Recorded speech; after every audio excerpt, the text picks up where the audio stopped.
2003, I was sentenced to 5 years prison in Victoria's maximum security prison for women. Right. At the time, I actually felt that my life was over. I couldn't imagine how I would be able to get through that 5 years.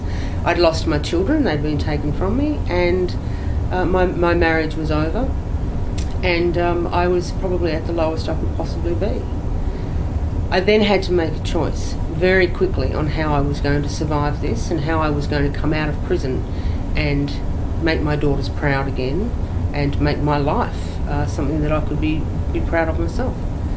That's what I'd like to share on Melbourne Inspiration Day, on the choices that I made to make my life and my children's lives the best they could possibly be. One of the things that was really hard was going through reparative therapy. So I was part of a conservative Christian organisation, and for a long time I tried to pray away the gay, and I did myself a lot of damage with that.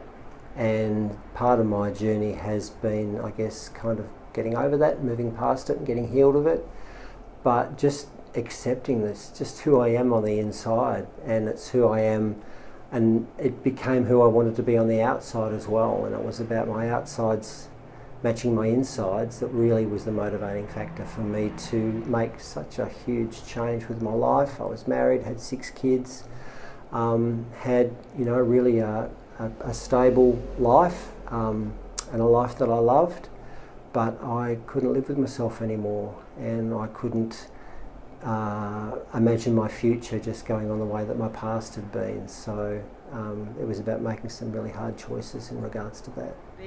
Hopped into bed, and the next thing that I knew, I woke up dead. I was standing in my bedroom and I looked around and I didn't feel dead. In fact, it felt perfectly normal. So I started looking around the room, and then I realised that I was looking at myself on the bed, and that my body wasn't breathing, and that my face was blue.